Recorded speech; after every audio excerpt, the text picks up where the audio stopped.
Welcome back to my channel Pinki lifestyle. কেমন আছো তোমরা? আশা করি খুব ভালো আছো। আমিও খুব ভালো আছি বলতে পারবো না, কেন এত শরীরটা খারাপ আমার, এখনও পর্যন্ত শরীরটা ঠিকই হচ্ছে না। মানে এত ঠান্ডা লেগে গেছে আমি কথাই বলতে পারছি না।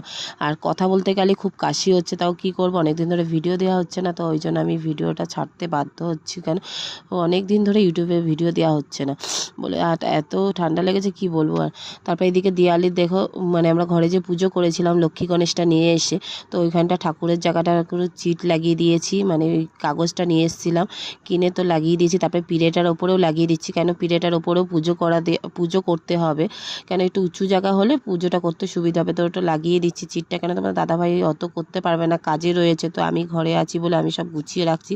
ও আসলে শুধু পুজো করতে পারবে, ওই জন্য বলেইছে তুমি সব গুছিয়ে রাখবে। আগের দিন রাত্রে সব গুছিয়ে রেখেছি, পরের দিন ও যেন পুজোটা করতে পারে ঠিক করে। ওই জন্য আর একটা দেখো অর্ডার দিয়েছিলাম মিশো থেকে, একটা কুর্তি টাইপের, শর্ট কুর্তি টাইপের জিন্সের সাথে পরার জন্য, তো এটাও চলে এসছে।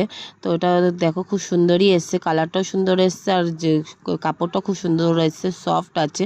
তো ওই জন্য আর কাগজটা আমি লাগিয়ে নিচ্ছি এখানে, আর যতবার লাগাতে যাচ্ছি এদিকে তাতান এসে ছিঁড়ে দিচ্ছে, একটা কাগজ পুরো ছিঁড়েই দিয়েছে, তাও আমি লাগাচ্ছি, কষ্ট করে লাগিয়ে নিয়েছি।